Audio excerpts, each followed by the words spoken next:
أعوذ بالله من الشيطان الرجيم بسم الله الرحمن الرحيم الحمد لله رب العالمين وبه نستعين والصلاة والسلام على أشرف الأنبياء والمرسلين سيدنا ونبينا بالقاسم محمد وعلى عترة الطيبين الطاهرين المعصومين اللهم صل على محمد وآل محمد وعجل فرجهم. Assalamu alaikum everyone. Welcome to Real Talk again. It's really nice being back again. And today our guest is Shahida Khaku. I will let her introduce you herself to you. So Shahida, assalamu alaikum. Alaikum salam. How are you? I'm all right, thank you. Thank you for having me on your show. Thank you for agreeing. If you'd like to just tell us a little bit about yourself. So I'm Shahida Khaku. I have an older sister and I have a younger brother. So I'm the middle child. Do you have the middle child syndrome? I don't quite know what that is, but I don't think so because of who I am. I don't think so. Okay. I hope not, anyway. Go on. Sorry, continue. So yeah, I'm 49 this year. And, Wow. Alhamdulillah. Don't look And it. I have Winchester's disease, which is part of the mucopolysaccharidosis syndrome. It's a bit of a mouthful. I was born in a regular family. Like I said, I have a younger brother and an older sister, and lots of cousins. Can you tell me a little bit about this disease? I mean, I've never heard of it myself. So can you just explain on a practical basis what does it mean? There's not known about it. So to be honest, I'm as in the dark now as I was then. It affects the bones, so your bones get eaten away. You're short in stature, and so I don't actually fit into any of the prescribed things of my illness. I'm quite different in some ways. Alhamdulillah. So they couldn't really place me in a category, so I'm still sort of in limbo. But like I said, it affects the bones, it affects growth, and it is a bit similar to brittle bone, but not quite the same. There's still research ongoing. I can't really have a support group or talk to anyone about it because unfortunately it doesn't have a very long lifespan. Mostly people with my condition, they only live to about 9, at maximum 20. Wow. Alhamdulillah, I'm very lucky to have been blessed with the extra years, and I hope it's everyone's du'as that's getting me through every year. So thank you. Alhamdulillah, alhamdulillah. So is it something that you're born with, or is it something that you develop later on in life, or? I think I was born with it. I think, yeah, Okay. you are born with it. But it didn't manifest itself until I was about 1, or obviously I was very slow in developing as a child. So my mum and my dad knew there was something wrong, but obviously they didn't know what it was because there's nobody else in our family with the condition since or before then, as far as they know. So as far as you're concerned, you've had it all your life. You've not known any difference. Yeah. I mean, from what I remember, from what my mum said, I was crawling along, and because we were in a shared household with my grandparents and my aunties and that, and one of my cousins ran over my baby finger while I was crawling along on his bike, and my baby finger started to bend, and then following that, all the fingers started to bend. So that's when it manifested itself. Before then, looked quite okay. So that's when my fingers started curling, and they wouldn't uncurl.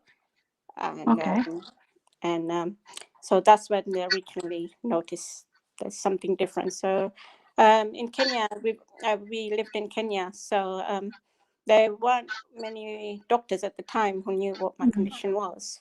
So it was all rounds of doctors, trying to find out if there was, and none of them knew specifically what was wrong. You know, they made guesses and they did various tests. Some of them to make money, some of them to actually try and find out what was wrong. But nobody could give my parents an exact illness because I didn't really fit into anything. It was very new, very different. So practically for yourself on a day-to-day basis, what did it mean as you were growing up as a child? What was the effect of this illness on you as a child? My younger days were very different. I was kept quite separated from other children because if I fell, I would break my bones, and they wouldn't Wow. heal as a normal person. I would be in plaster for about 6 months. Even the slightest push, you know, if I fall, my bones would break. So I would be in plaster and I would miss school, blah, blah, blah. So I was kept quite separate from all the other kids growing up. So like, because... So you weren't allowed to sort of play sports and play with the other kids and things like that? No, not when I was younger, no. I don't remember playing with other kids. I remember being on my own quite a lot. You know, in nursery, I had to go to a smaller nursery, so that they could keep an eye on me, and there were less kids. So nursery was a very small a group of kids, and I had to stay with the teacher at lunchtime because everyone else was playing games, you know, like catch and tag and all that kind of thing. So I had to sit it out, kind of thing. And that must have been quite difficult as a child, right? Because you're not fully understanding why you're having to do this, but you have to do this. I mean, that must have been quite difficult. I turned to reading because it was something I enjoyed. So, you know, teachers just put a book in front of me and I would just read, and I would be in another different world, you know. It was escapism for me. So, but yeah, I did miss, you know, why couldn't I join in or whatever? But I knew if I broke my bone, then I'd be at home. So I'd rather go to school than stay home. So there were times when you had actually broken your bone and had to have stayed at home. So you'd experienced that. Many times. Oh wow, okay. You know, just a slip and I would break something or the other. So yeah, so I had to be really careful. And in while you're growing up, because this happens so often, you sort of learn what your capabilities are and what to avoid, kind of thing. So it wasn't an ordinary upbringing, so to speak. Yeah, I was quite very cool. tough on your parents and your siblings as well.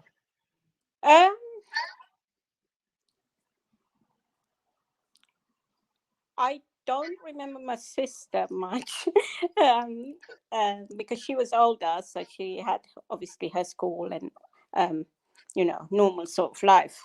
My brother I do remember because we were nearly the same age, so we spent quite a bit of time together because he was younger, you know, older sister thing. So but my sister, I think she was with her own group of friends and that. So I mean, we got on. So just sort of got on with it. Was there ever a time where you sort of questioned God or resented God, or actually sort of, you know, why me? Sort of, you know. Through my young years, very much so. Very much. I was very, very, very as a child I was very resentful. I hated everything. And you know, I really, you know, I couldn't understand because I was different and nobody could tell me why I was different. You know, I couldn't understand myself, and I had people asking me, and I was like, well, I don't know, do I? So I was like, well, I know I am different, but I don't know why, so I can't tell you why. So there was a lot of going to different religious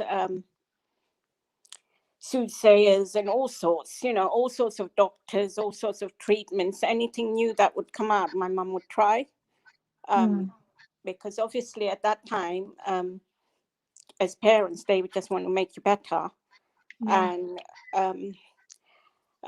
so my mum suffered mental health issues as well. So it was very tough on her as well, because anyone in mosque would say something and that would hurt her. Of So course. back in the day, we weren't as knowledgeable or as kind, or we were different. Um, so if you're different, they're not used to different. So mum had to go through a lot, and she put up with a lot of stuff that she shouldn't have had to put up with.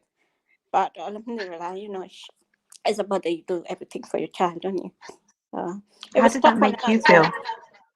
How did that Um, make you feel? I hated mosque, to be honest. I did Yeah. not want to go to mosque because for me that would mean more people would say, "Oh, go to this person, that person," and none of them knew what they were on about. It was like either they were money making or they were trying their best. But Yeah. obviously, my condition was so unique; no one had ever seen it. So they were just. I was like a kind of guinea pig for them. Try this medicine, that.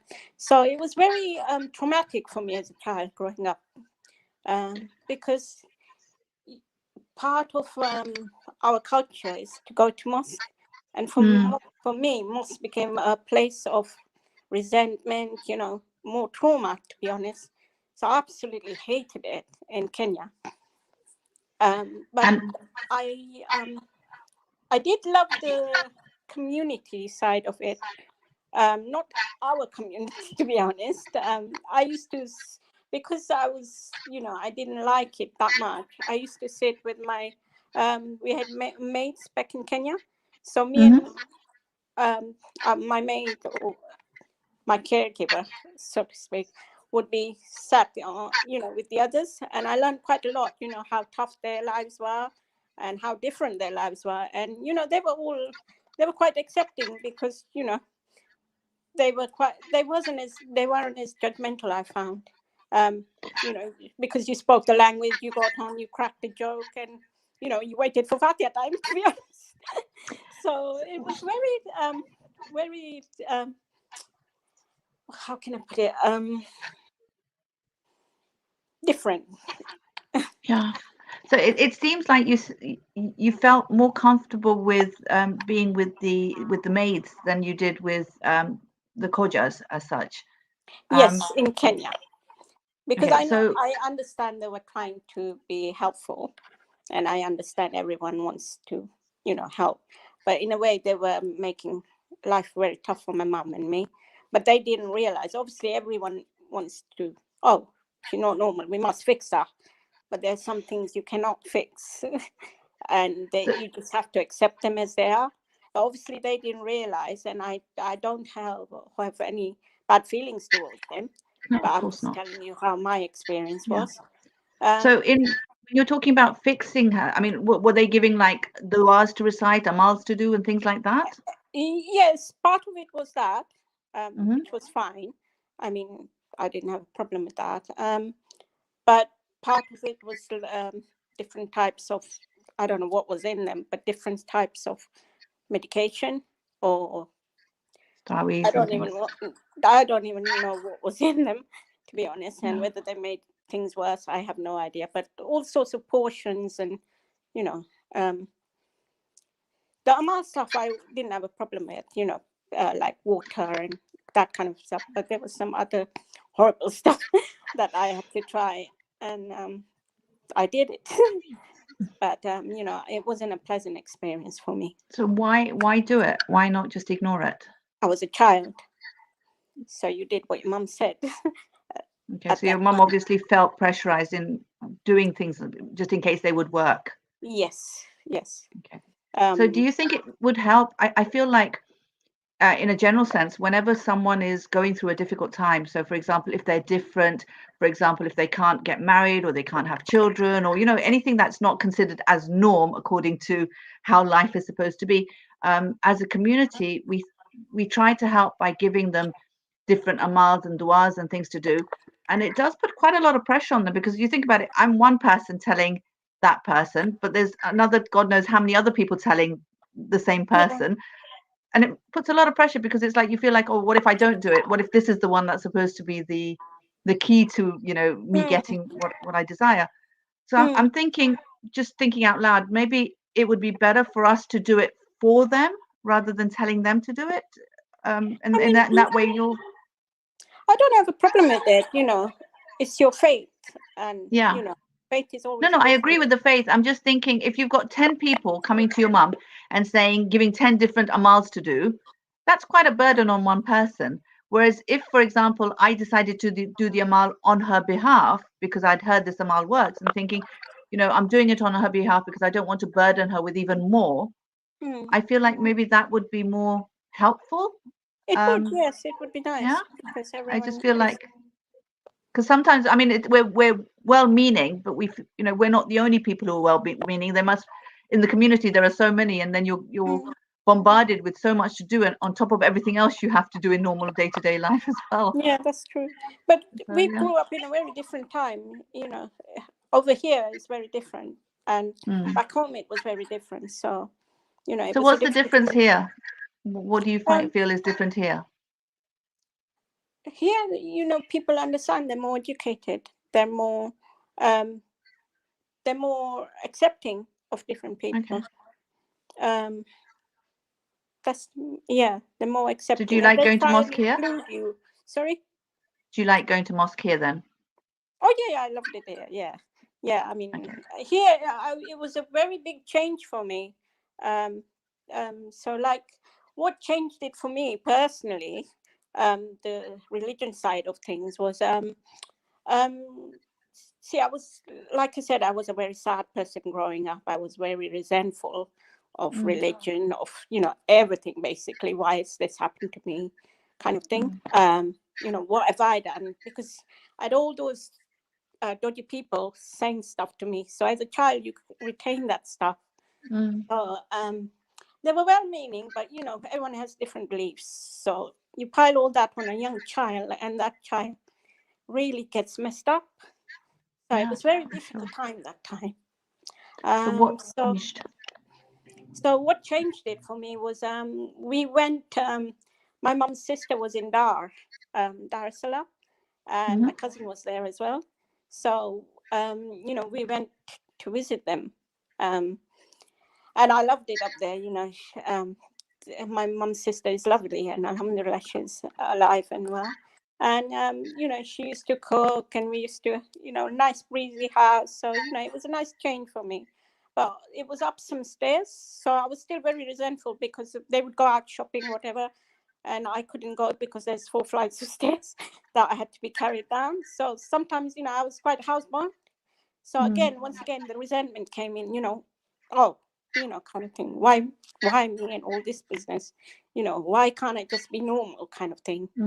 And so one day, my cousin sister, she noticed my mood swings and what a cow I was, basically, and she said, "Oh, come with me. We're going on a ride." And I was like, "Okay, get out of the house. Yes, get there." So we went off to an orphanage that she used to counsel at. Okay.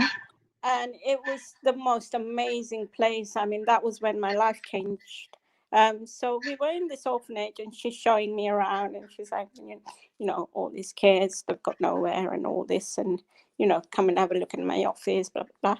So we're doing this walk around, and then I see a little boy, and he's got the same calipers as me. So I used to wear braces to be able to stand at the time. I'd walk, basically. I had to take them off every night. So he had sort of similar, but his were really, really handmade stuff, and really awful. And, I could see they were quite painful. But he had the biggest smile, he was so accepting, like, this is my heaven. And he had so little. He didn't have parents. He didn't have a proper home. Didn't have meals. And he was just smiling, and he was just like, so I just felt he touched me. He touched my soul. And I was like, what a little, look at me. I've got parents, I've got a home, I've got siblings, and I'm being such a miserable person and making everyone's life so much more difficult than it needs to be. Including your own, right? Including your own, right? I mean, I think as people, we tend to do that. We focus on the negatives, and everyone has negatives in their lives. But I think if we focus on the negatives, and that's all we see. Well, at the time, all I could see was this was my fault. this was how I was born, because it's something I've done because of what I'd been told by different, or it was my parents' fault, which it wasn't, obviously, because it's non-hereditary, which we found out later anyway. So yeah, it was, so he changed my life. And it was so weird, because when we went back to the office, I said to my cousin, oh, did you see that little boy? Who is he? And can we help him? I'd like to help him, kind of thing. And she's looking at me and she's saying, what little boy? And I'm like, the boy, he was there, And she's adamant there was no little boy there. Oh so my I don't know if gosh. it was an angel, or I don't know whether, Oh but wow. he literally changed my life. I came back home and I was like doing shukr. I started doing my namazis. I was like, Wow. I'm so blessed to have so much, and that really changed my life. And my cousin sister, to this day, she doesn't believe that she had a part in it. And I was like, you were amazing what you did with me there. So after that, my life did change. I started praying, I started talking to God, and I started just living, really. Before, I just wanted to, well, why am I here, kind of thing, So literally kind of. just the shift in mindset changed your whole life. Although your circumstances were exactly the same, just that shift made it so much more bearable. Yeah, I mean, I started finding the good things in what I could do. So, like I said, we went back home and I was a changed person. My education got better. I started believing in myself. So I started, doing really well in school, which made my mom proud. So she thought, oh, you know Wow. what? They've been talking, not all been talking sense. She has got a brain. She's not, you know, um, Wow. slow as well as everything else. And so she started being proud of me as well. And I started improving and did primary school. Obviously, it was very my schooling was very broken, and it was I had to be in very small classes because of physically I didn't. If I fell, I would miss school, blah blah blah. But so, like, every time I fell, I would be at home for about 6 months to heal.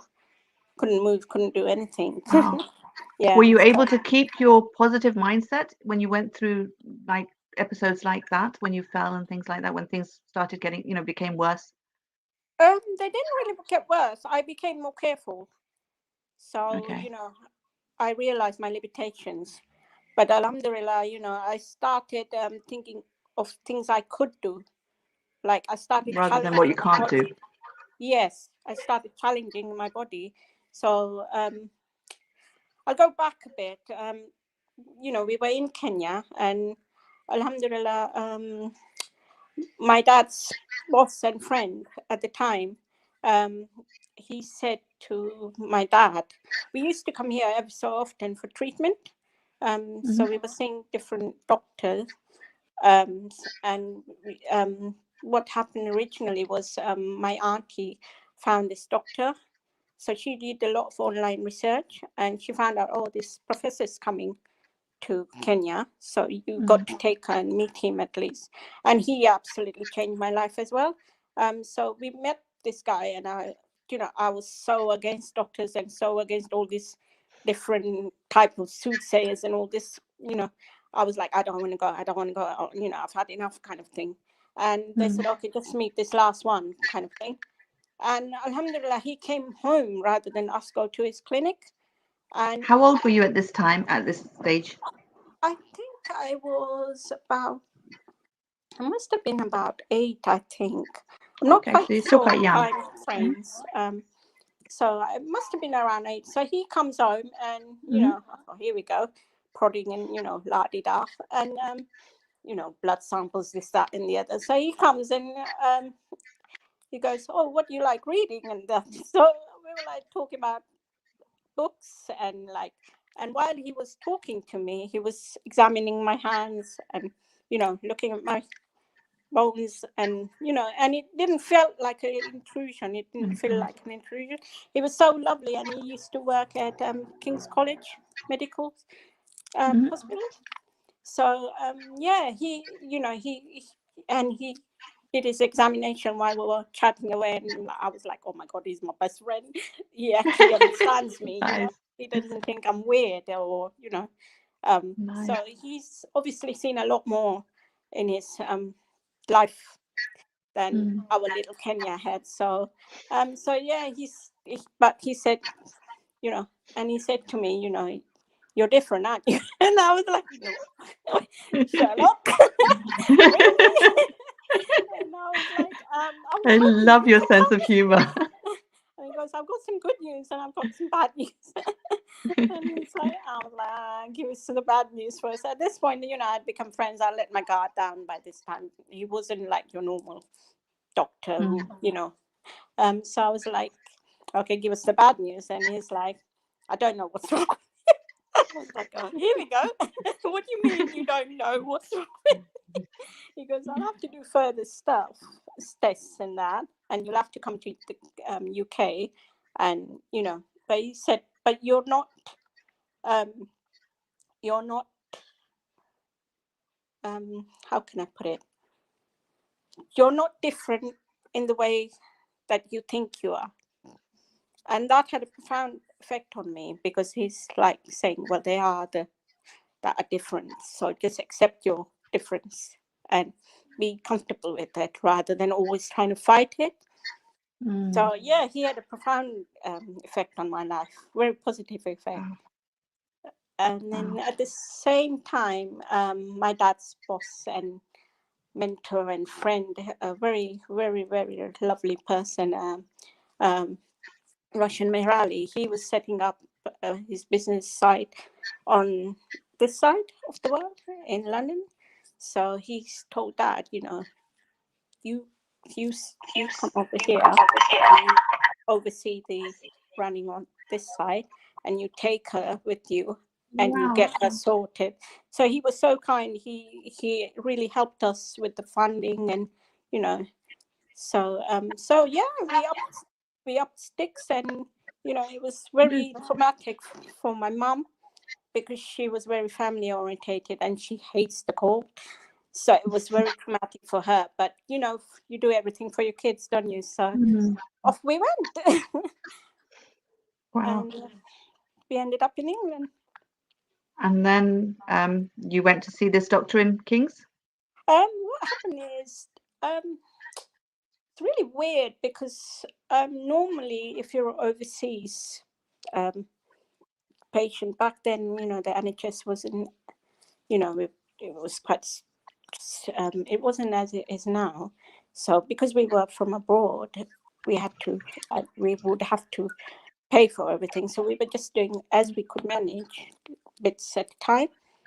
So it was so bizarre. It's so weird how God works miracles. You know, first Roshan uncle telling us to come here, and I'm thinking, wow, you know, because whenever I would say, I would actually say first the little boy that you saw would be the first miracle. yeah, I'm so wowed by that. Yeah, he was amazing. I still to this day don't know who that child was, but he changed my life, and I thank Allah every day, you know, whether it was an angel or it was a human being. I just thank him for, like, It shows that God gives you what you need when you need it, right? Yes, exactly. Alhamdulillah. Yeah, alhamdulillah. And then Roshan uncle opening up the doors for you to move to UK. Yeah. And then the third miracle? The third, because they always happen in threes, right? I'm not sure it was a bit. It was so funny because, like I said, we weren't that well off and that. So we were staying with my dad's sister, and her house had quite a bit of stairs. So my mom was carrying me down the stairs one time, and because I didn't have calipers or anything at this time, or I can't remember whether I had calipers, but I couldn't do stairs. So she was carrying me down. No, I didn't have calipers that time. We had just come. Yeah, that was it. We had just moved. And it was so weird. She fell down the stairs. So Wow. I fell with it, and I broke my leg. Oh my gosh. So she's crying. I'm crying of pain. She's crying because she's, so upset. She's dropped me down the stairs. And so the ambulance comes and takes me. And because they were living in the city at the time, it was King's College they took me to. Oh, So wow. So my mom is crying her eyes out, thinking, "Oh my God, I've dropped this child."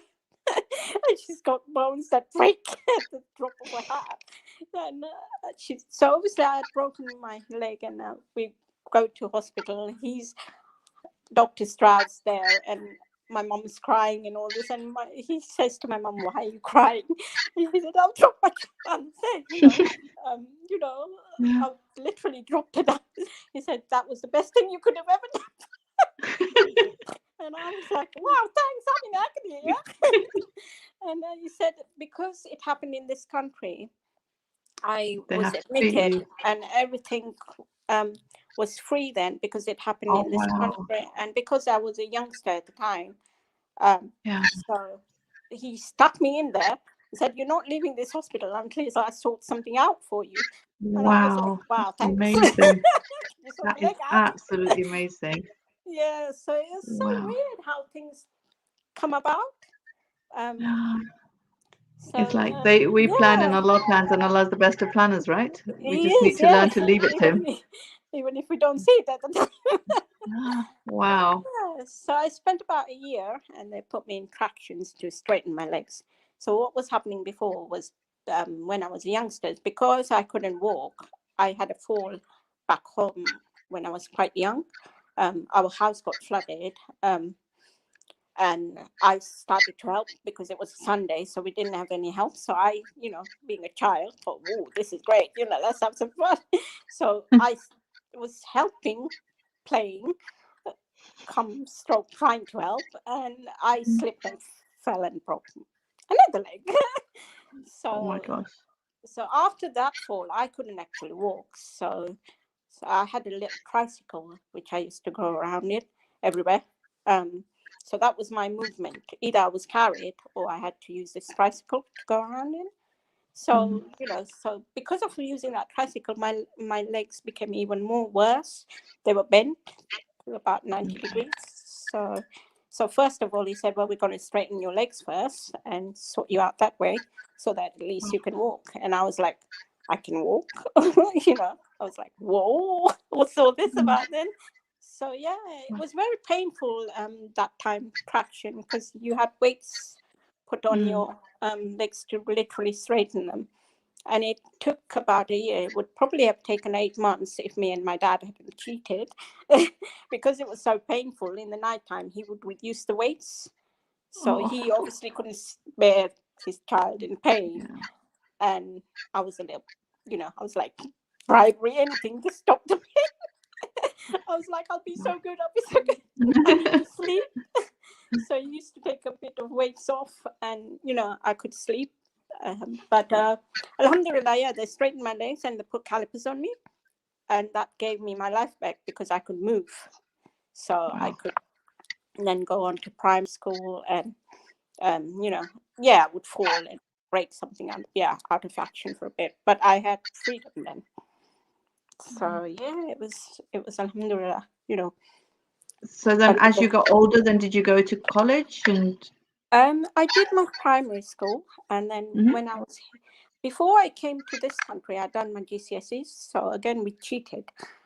In some subjects, I was above average, and in some Mhm. subjects, I hadn't got a clue because of the schooling I'd missed. So Mm. um, my auntie found this private school that had a few children, not that many, and she was an English lady that ran this school. Mhm. So she was running it from her house. So I did quite a bit of my primary there. Um, Mhm. so I got my, they were called GCSEs, Yeah. GCEs, that's it. So I got Mhm. those, but because we lied about my age, when I came to this country, they wouldn't accept that certificate, obviously. But I had passed already, then I had to retake here. So I Okay. did all that retaking. And I found it quite difficult here because I had missed so much schooling. Mm. So I didn't do as well as my cheating one. I did quite well in my GCEs, but when I was here, I was quite, I missed so much, and yet in Mhm. some things I was, ahead. So it was a bit of a, hodgepodge education. So then, looking forward into your life, moving to the sort of present, what is it that you actually, are able to do, and how do you manage your life on a day-to-day basis, and also your relationship with God? Has that stayed that strong relationship, or is it, does it go through ups and downs and so forth? Sorry, I'm throwing so many questions at the same time. I'm so sorry. That's all right. So if I do one bit at a time, Yeah. So your day-to-day life, what's that day-to-day like? life, yeah, it's very different. So I did my primary, I did my secondary, I went to college, and I loved college. I was very, when I was younger, I was very shy. I kept away because of all the questioning and all the, not fitting in ever. I was very shy. But when I went to college, I came into my own. I'd accepted myself, and I was going to enjoy college. So I did everything, every extracurricular, and I made some good friends there. And then I went on to work experience there. And I've I met. suppose it makes a difference when you accept yourself, then other people accept you as well, right? I became more outgoing. I was able to talk about my illness more. I was able to, accept it. So therefore, other people had no choice but to accept me as I was, Yeah. kind of thing. Yeah. So yeah, so college life was good. Work experience was fabulous. I worked at Harrow College, and I've still got one of my best friends is from Harrow College, and we've still kept in touch. So Nice. she's really had a great impact on my life as well. She accepted me for who I was, and like met other friends through her as well. So Brilliant. yeah, that was great. In terms of family life, it wasn't exactly a normal family life growing up, because unfortunately my mum did have some mental illness, so she was up and down kind of thing. If certain drugs suited her, she was okay. So we had good moments and bad moments, but it really affected all of us in different ways, her illness. So but it does make you realize that not all illnesses are, you can't see all illnesses. There are some illnesses which are horrible, and they really affect people, and people really should, you know, um, try and understand them more, and try and get help sooner rather than later, rather than judging that person and Yeah. saying that this, that, and the other. So she had to put up with a lot of stigma until she got onto the um, right medication, and then she was a proper mum to us, because before her health was suffering, and she herself didn't realize, obviously, that there was anything wrong on her side of things.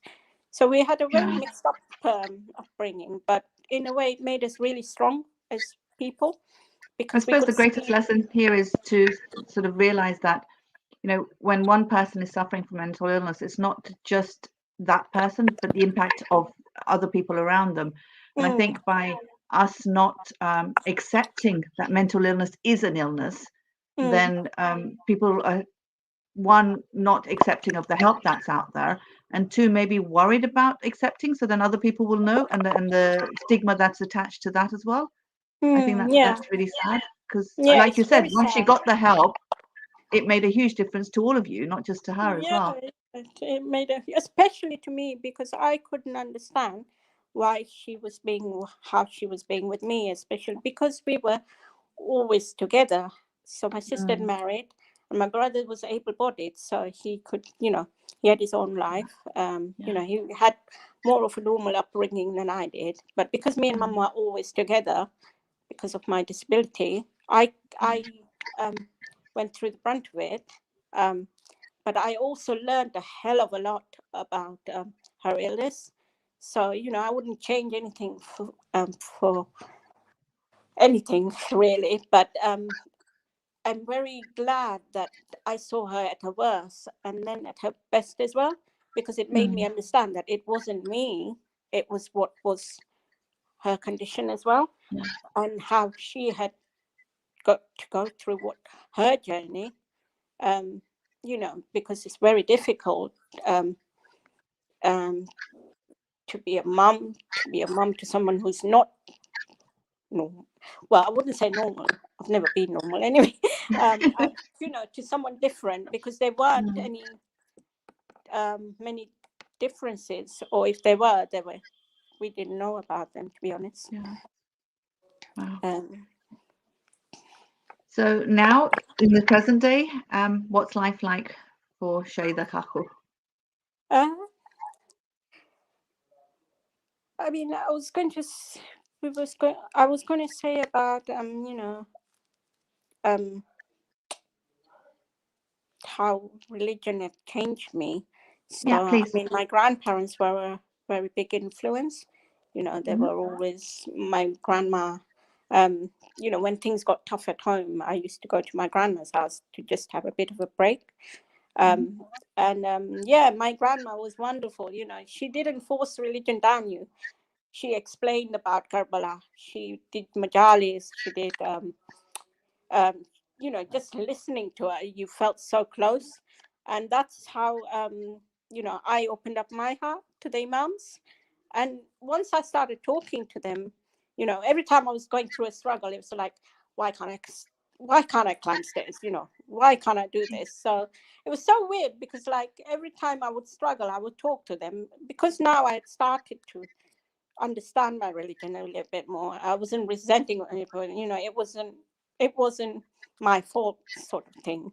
So therefore, I couldn't blame anyone, kind of thing. So before, I used to blame God a lot. It's like, you've done this, you've created me, why, kind of thing. But Yeah. it was so weird once you start to accept Allah into your life. You just can't stop talking to him then. So it was very weird. So every time I would say, why can't I do this? So it was Hazrat Abbas Day, I think. And I was like, plodding along, and I could walk with a frame. And I was like, why can't I do stairs? Hazrat Abbas really helped me. I know I can do this with your help. Mars told me I can do Mm. anything if I ask you for help. So I was like, go for it. And Alhamdulillah, I held on to the banister, and I was a lot less weighty then. So I managed to pull myself up and worked out a way of pulling myself up, and I could do stairs Wow. then, and I could go down the stairs on my bum.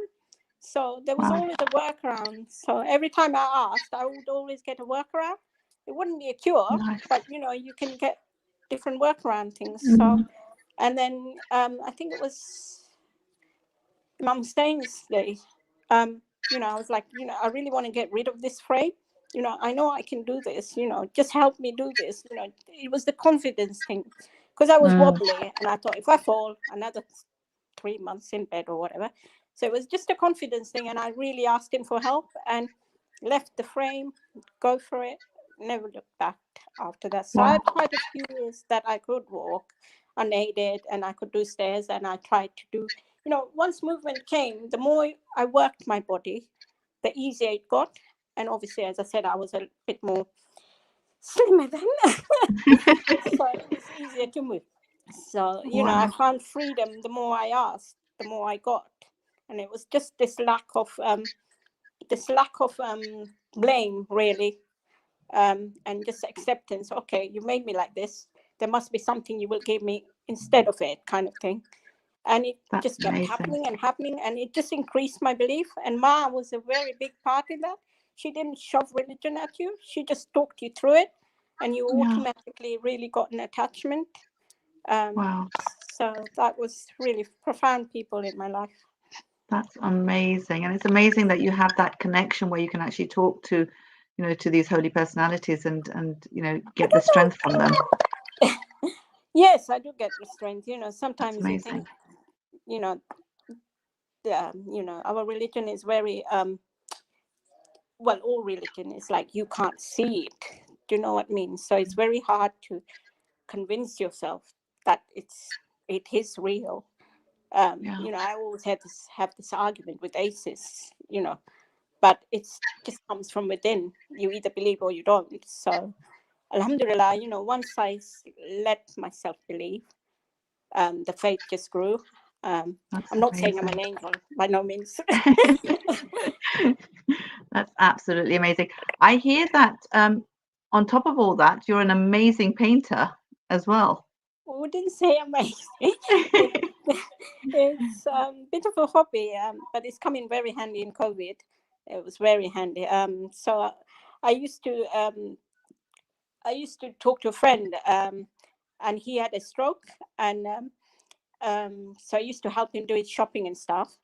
And he says to me one time, um, why don't you try painting? Because I look at things in a very different way. So I was like, oh, what have they done? That kind of thing, And I was always chatting about colors and, landscape and this, that, and the other. And, trying to cheer him up, really, because his life was was alone quite a lot of the time. So, so he says to me, why don't you try painting? I'm sure you would be brilliant at it. I was like, don't be silly, look at my hands. You know what I mean? And it's like, it's hard enough holding a pen at times. You want me to start painting? And it's like, how do you know you can't if you haven't tried? And I thought, yeah, that's true. So I tried, and I started drawing before, and then slowly I realized, when you're engrossed in painting, you forget about everything. And it's very healing and very calming. Like when your brain's got so much coming in, and oh, why is this, why is that, or what can I do regarding this or that. And when you just want to forget, empty your mind. Some people do yoga. Painting for me is a kind of yoga. You just empty your mind and you just paint, and you get something lovely out of it, or you get something that you're not quite happy with.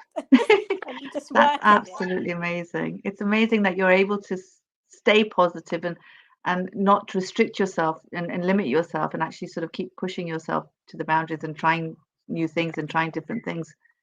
Yeah, I mean, my dad's quite conservative, but my mum, she used to push us to do, everything, do it yourself kind of thing. She was very a big believer in being independent. So, like, I learned to drive, I learned to cook. My sister-in-law helped me learn to cook. And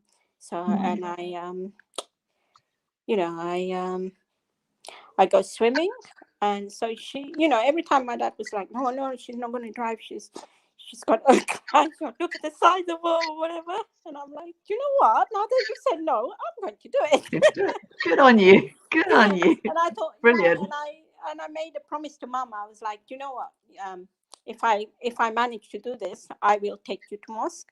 So that was my promise to Mum and to myself, and that, because we used to miss ladies' majlis a lot in Muharram, because that would be at work and I can't drive. And the siblings had moved out and that had their own lives and whatnot. So I said to Mum, you know what, me and you we'll talk him around. So yeah, alhamdulillah, I had an amazing driving instructor who had never taught anyone disabled, who had never taught some 3 feet 9, and he was so amazing. He's like, you want to do this, you have to believe you can do this. And I looked at his car and I was like, well, I can't drive in your car because I can't get into your car. So I got my own mobility car, and everything was designed for me. And so, got in my first car. So I said, well, I have to learn to drive in my car. We can't learn to drive in. And he's like, whatever it takes, you just tell me what to do. And I was like, I thought you were this time. So it was so brilliant, because I had trouble with my neck, and because I'm quite short, I had trouble doing the going round the bend, because I couldn't turn completely around. So he drew dots for me on my mirror, and I would follow that dot. And I did a brilliant, if I must say so myself, I did a brilliant, around the corner, and it was, and we just both looked at each other and thought, blimey, we did that. Wow. It's amazing how God sends. Yeah, from it's amazing how God sends people in your life when you need them, right? And to help you. Just need someone I'm very aware of time, and I know Salah time is approaching. I want to keep continuing talking to you, because it's absolutely amazing. Your life story is amazing, and I've learned so much from it. But if you were to, with everything that you've been through and your whole life situation and your experiences, if you were to give us 3 advices that you've picked up which has helped you in your journey, what would those 3 advices be? Just learn to live, accept yourself. So accept yourself, because I think for me it would be when you say accept yourself, knowing that God has created me the way I am, and know that there's a reason behind it, there's a wisdom behind it, and accept that. Yeah, yeah. There's always a bigger picture behind Mhm. his. Obviously, he's the designer, so who are we to argue with how he's designed something? So yeah, just improve yourself every time. You don't have to do everything in one go. Believe in yourself, because that was very lacking in me when I was younger. So just once I started believing in myself, then there weren't any limitations, because the limitations I put on myself, to be honest, or other people had. But Mm. once you believe in yourself, the sky's the limit. And Yeah, obviously never stop communicating with Allah and asking him for help. I ask him for serious things. But yeah, why who not? else are we going to ask from? So Exactly. No, yeah. that's amazing. So just around accepting yourself the way you are, rather than trying to change and be the person that everyone else wants you to be, just be who you are, was your Yeah, best I mean, advice. I spent quite a bit of my life trying to be someone that I wasn't, and I was never going to be that person. So it's like, well, you can't change, because you're just you. So Yeah. just be unique and just accept that you're unique. I think I think for I mean, obviously for you, because you look different, it was much more sort of out mm, there where you people noticed that you were different. mm, But I think we're all unique in our own way, and we're all yeah. different in our own way. And I mm, think to accept that, rather than trying to fit in into what other people's idea of normal is, because I don't think there is such a thing as normal. I think everyone is very unique and different. And yeah, I yeah. think acceptance is really, really important, and knowing mm, that God has created you for a purpose, like you said. So not putting limitations on yourself, but actually trying to find that purpose and trying to fulfill that purpose in your life.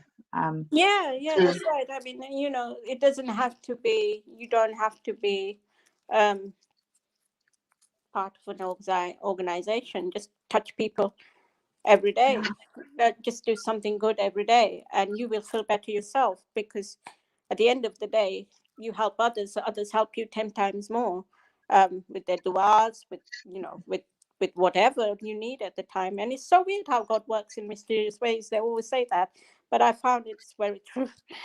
and I suppose Yeah. just as people came into your life to help you, if you can go into Mm, someone else's life and help them, I mean, the difference mm, that specific people have made in your life has been so impactful that it's actually changed your whole life.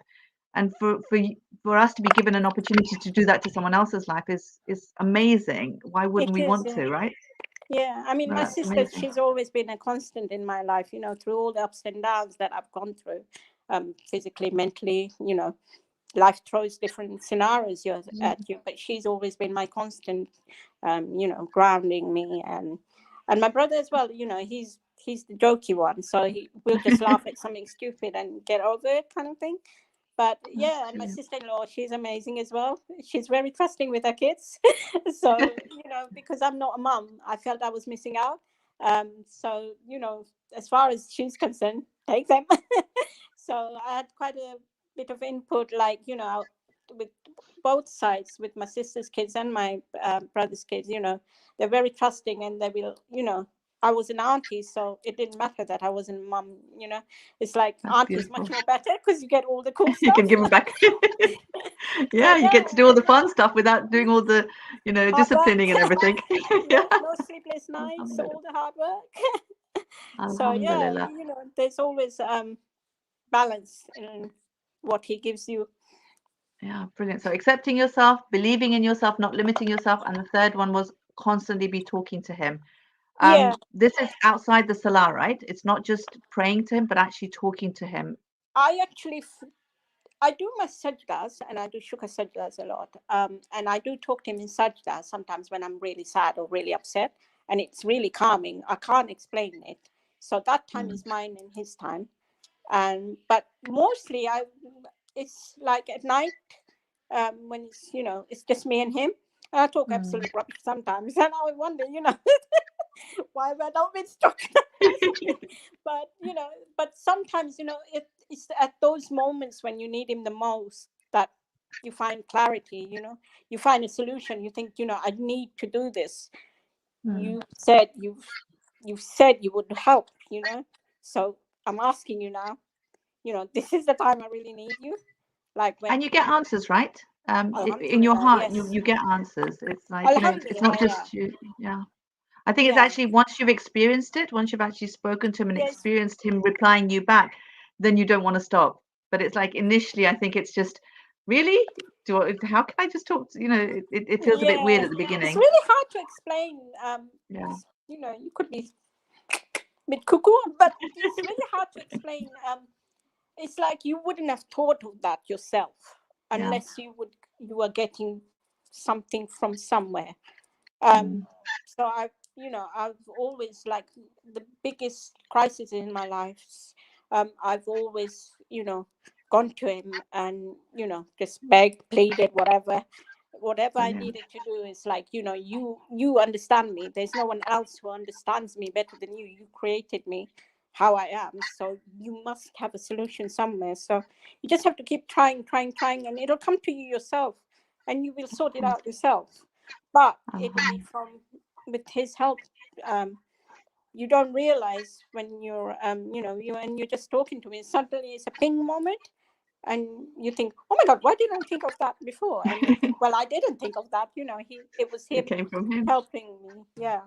Alhamdulillah, alhamdulillah. Thank you so much, Shahida. I mean, we've had loads and loads of comments on people just writing and saying how inspirational you are. And honestly, you really are very, very inspirational. I think it's made me think about, just looking at the positives in my life constantly rather than focusing on the negatives, and just keeping that, conversation with Allah going, and not limiting myself, because like you said, I think we limit ourselves more than anyone else does. So Yes, yeah, thank you so much for thank you having me. so very much. Oh, Um, Thank you for sharing your life story, and thank you for being so honest with it as well. It's been such a huge lesson, I'm I'm sure, for all sorry of if I us. went on. I didn't Not give you at much all. I've loved it. I wish we had more time, but as Salah's time is approaching, so we do need to time. come to an end. So thank you Okay, again. thank Um, you, and thank you for everyone's duas. Thank Keep you. them coming. Um, Inshallah, we will come. We will be back again with Real Talk. It will be the first Sunday of every month. So the next one will be on the 5th of September, June, July, August, September. Yeah, 5th of September. Inshallah, on 8 o'clock again. Inshallah. So please join us next month, the first Sunday of the month, which is the 5th of September. Thank you very much for your time. If we can finish with the salawat ala Muhammad wa ali Muhammad. اللهم صل على محمد وآل محمد وعجل فرجهم